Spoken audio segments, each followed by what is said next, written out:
For most of their lives, these young Cambodian dancers have spent 6 hours a day, 5 days a week, learning, rehearsing, and refining the nation's classical dance and music.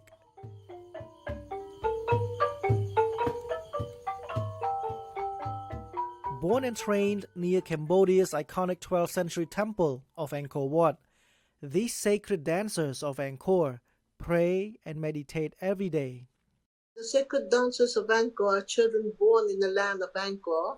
They're born around the temples from poor villages and with a very humble background. So it is fitting for them to serve the spirit of the temple.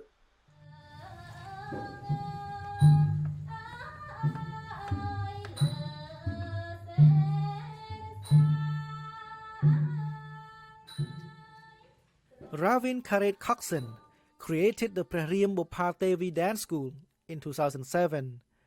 Located 2 kilometers from Bontesrai Temple, the dance school aims to revive Cambodia's cultural and spiritual legacy. Performers and musicians here embrace very strict discipline. We are the only spiritual dance troupe in Cambodia. We had offered dedication and dance rituals to the spirits and deities in 42 Cambodian ancient temples. Due to the COVID-19 pandemic, the dance troupe lost its only source of income, which came from its twice-weekly performances in Siem Reap, the city nearest the Angkor Wat Temple complex. Without the monthly receipts of $4,000, the 25 dancers and musicians may also lose their sacred identity. The sacred dancers who had since 14 years not broken the thread of the spiritual thread in praying and in meditating every day for the peace in the world, for all the children in the world, and they embrace a spirituality that if you stop and you tell them, okay, now we have to close the school, we have to close the conservatoire, and then you come back when everything is okay, they will come back as normal dancers. But the spiritual thread will be broken forever. Karet Coxon moved to Europe in 1970, 5 years before the communist Khmer regime took over Cambodia and killed some 1.7 million people in the late 1970s.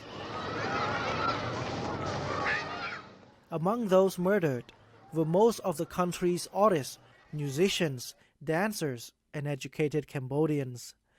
The regime's savagery put Cambodia at risk of cultural extinction.